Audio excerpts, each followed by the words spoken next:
오늘 함께 보실 하나님의 말씀은 에베소서 5장 8절에서 14절 말씀입니다. 말씀을 나누기 전 먼저 카리스를 준비해 주시기 바랍니다.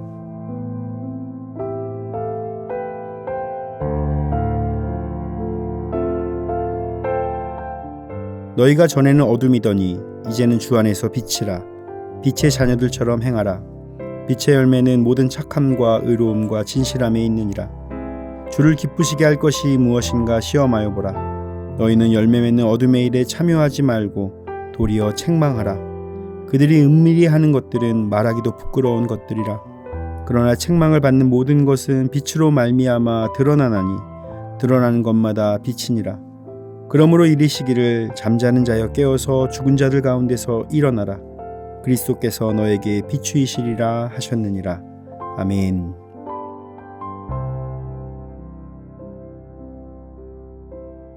최근 장마가 계속되면서 비폭탄이 떨어지고 있습니다. 많은 곳에 비로 인한 피해 소식이 전해지고 있습니다. 하나님의 위로가 그 가운데 함께 하시길 기도합니다. 이렇게 장마가 계속되면 하늘은 우중충하고 습도가 높고 또 날씨도 더워져서 짜증지수가 급격히 상승하게 됩니다.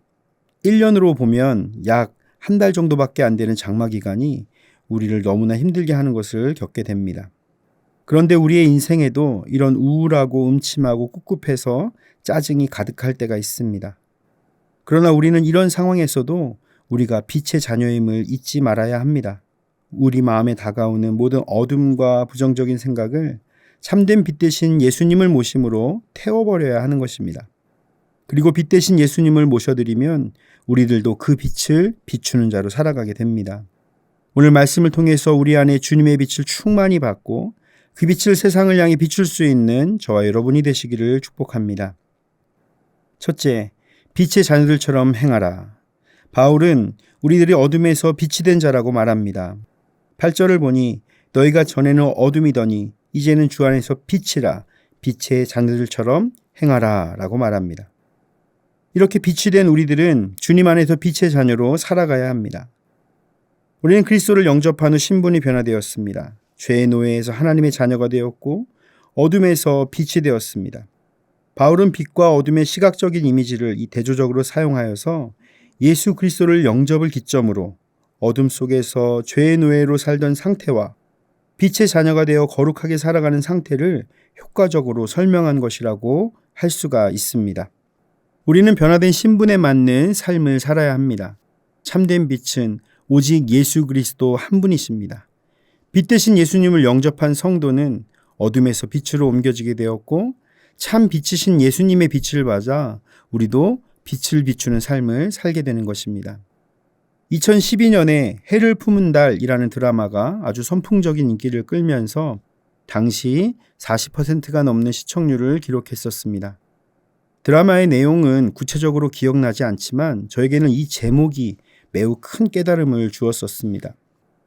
달이 빛을 비추기 위해서는 해의 빛을 반사해야만 합니다.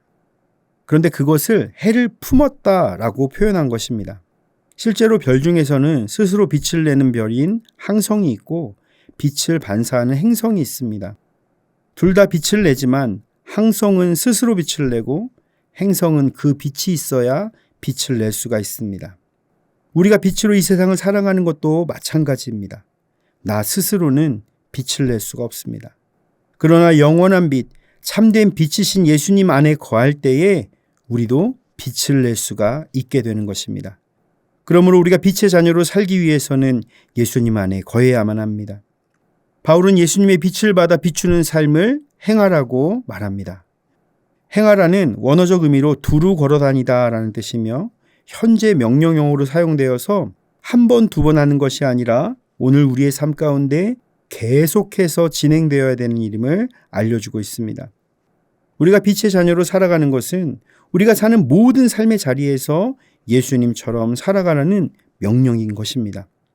예수님께서도 우리를 세상의 빛이라고 말씀하시면서 산 위에 있는 동네가 너희를 숨겨지지 못할 것이다 라고 말씀하셨습니다. 이 빛을 비추는 행동이 그리고 그 빛을 비추는 것이 바로 착한 행실이 되는 것입니다. 오늘 하루 우리를 구원하신 예수님의 은혜를 기억하며 빛의 자녀로 합당한 삶을 살아가시기를 예수님의 이름으로 축복합니다. 두 번째로 빛의 열매를 맺어야 합니다. 바울은 9절에서 빛의 열매를 설명합니다. 빛의 열매는 모든 착함과 의로움과 진실함에 있느니라. 빛의 열매는 모든 착함, 의로움, 진실함입니다. 모든 착함은 하나님의 관용, 자비, 인내를 말합니다. 의로움은 그릇된 것이 없는 하나님의 공의를 가리키고, 진실함은 거짓과 가식, 위선과 어둠이 없는 정직함을 가리키는데, 진리이신 예수님을 따라 정직하고 순수한 성품을 가리키는 것입니다. 우리가 빛의 열매를 맺는다는 것은 하나님께서 자신의 형상을 따라 창조하셨던 태초의 모습을 회복해 나아가는 것입니다. 우리가 어떤 상황이나 나의 형편에 따라 행하는 것이 아니라 어제나 오늘이나 영원토록 동일하신 하나님처럼 우리도 그분의 형상을 회복하기 위해 최선을 다해야 하는 것입니다. 바울은 주님을 기쁘시게 할 것이 무엇인지 시험하여 보라고 말합니다. 시험하여 보라는 것은 당시 금속을 불에 넣어 그것이 진짜인지 가짜인지를 알아본다는 의미입니다. 따라서 하나님께서 기뻐하시는 것이 무엇인지 알기 위해서 주의 깊게 분별하라는 의미로 볼 수가 있습니다. 현대어 성경에서는 어떤 생활을 해야 주님이 기뻐하실지를 생각해 보십시오 라고 표현하였습니다. 자녀된 자로서 부모를 기쁘시게 하듯이 우리를 구원하신 하나님 아버지를 기쁘시게 하기 위한 일을 찾고 빛의 열매를 맺으시기를 바랍니다. 사랑하는 성도 여러분, 우리의 정체성은 빛의 자녀임을 항상 기억하시기를 바랍니다. 나의 삶을 살펴볼 때 내가 빛으로 온전히 살지 못할 때도 있습니다. 그럴 때마다 낙심하지 말고 빛 대신 예수님을 마음속에 모셔드리십시오. 주님의 빛으로 충만할 때 우리도 세상을 비추는 빛으로 살아갈 수가 있습니다.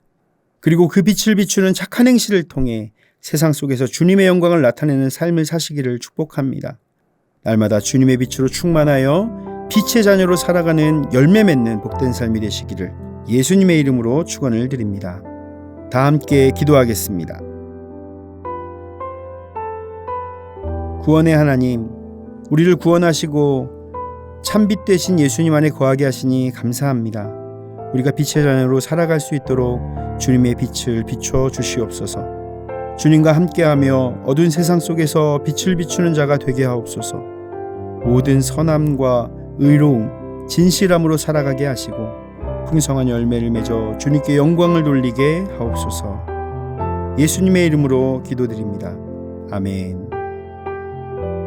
하늘에 계신 우리 아버지, 아버지의 이름을 거룩하게 하시며 아버지의 나라가 오게 하시며 아버지의 뜻이 하늘에서와 같이 땅에서도 이루어지게 하소서. 오늘 우리에게 일용할 양식을 주시고 우리가 우리에게 잘못한 사람을 용서하여 준 것 같이 우리 죄를 용서하여 주시고 우리를 시험에 빠지지 않게 하시고 악에서 구하소서. 나라와 권능과 영광이 영원히 아버지의 것입니다. 아멘.